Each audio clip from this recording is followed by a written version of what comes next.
Coach Charlie, thank you very much for your time, and apologies for interrupting your training session. Can you please tell us about the team you are coaching and what is today's training session about? Okay, thank you for having us. We appreciate you coming to us. My team is Ebony Stars. I started the team last year, 2021 September. And then I had about 9 players. So this year I managed to get about 18 players. So in all I've got 27 players, which I divided them to under 13 and under 15.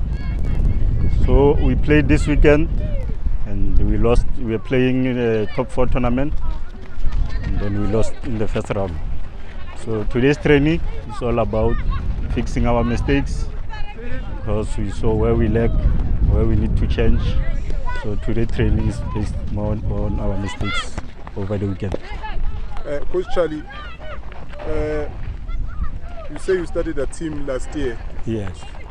Why did you start a team and what do you want to achieve? For me, when I grew up, I didn't have that much chance to play football as much as the opportunities this time, because I grew up in my hometown in Brits. So I didn't have that opportunity, that much grooming, where I could have been a proper football player. And then I came to Joburg after matric. I tried getting teams, I couldn't. And then I started playing just for senior teams. We were just playing for friendlies. And that's when I decided to pursue the coaching, because soccer is what I love. So with this team, I like to see this team going far. I like to see myself also as a coach going far. And I'm also planning on doing a coaching course around this year, so that I can gain more experience as a coach. Coach, today is Valentine's Day. Most people are with their partners, they're having a good time.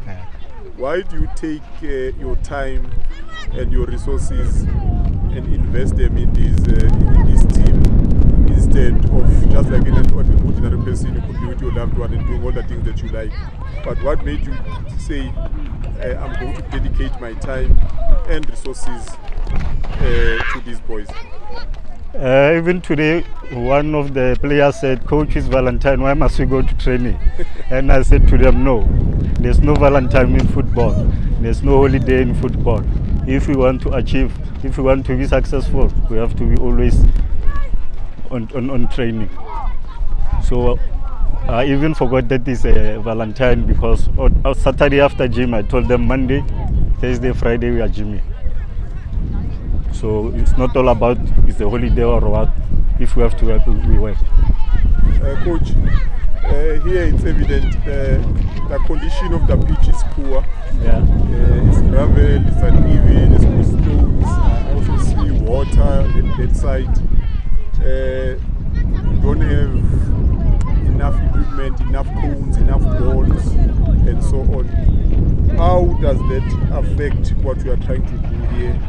And what do you think you could achieve if perhaps the conditions were better? Truly speaking, we are struggling, because even here you can see there are many teams. So we have to divide the grounds by our teams, and we have to come by days so that we can accommodate everybody. And then even that pole, that side, it was broken. We have to contribute teams here to get it fixed. So we are still gonna be busy with our ground. So actually we do most of the things ourselves. So we are trying to get platforms where we can get assistance. And then even for my son on my team, everything that you see here, I bought it from my own pocket. The kit, it's a pity the kit is not here. Full kit, the cones, the balls, the beeps. So for now I'm doing everything alone, but it's what I love. If help comes, it will get me on the way. Coach, I saw earlier on you were conducting a training session. You set up cones and so on. What was that specific session about? And do you think that the material you have is sufficient for you to do that session and be able to get the players to understand and be able to execute, or do you think with better equipment the result will be much better? I think with better equipment the result will be better, but for other exercises we can manage with the cones that we have, but for other exercises they require more equipment than we have. And then that session that we were doing that side, what I noticed, because actually my under 13 team, it was their first game on Saturday. So what I noticed, they are struggling when it comes to trapping, they are struggling when it comes to assisting, they are struggling when it comes to shooting. So it was all about knowing how to space, knowing how to pass, and knowing how to shoot.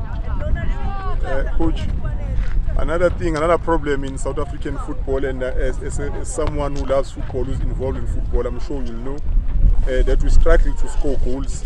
Our strikers struggle to reach 10 goals, 15 goals in a season. We end up having to import strikers from other countries. As a coach at grassroots level, do you think the conditions here, the pitch being divided into 4 to accommodate everyone, having to put stones as goals and cones as goals, do you think that has an impact in how our strikers develop? Because it means you have very limited resources and time to practice shooting and scoring goals. Yes, it's very difficult. It's very difficult because what we are trying to achieve, we can't achieve. So we work with what we have. And if you can check the goals that have been scored, they are not lot of them when we play over the weekends. Sometimes the games even end up in penalties because we struggle too much in front, especially because of the training condition. So what can we do? We are still on the building phase.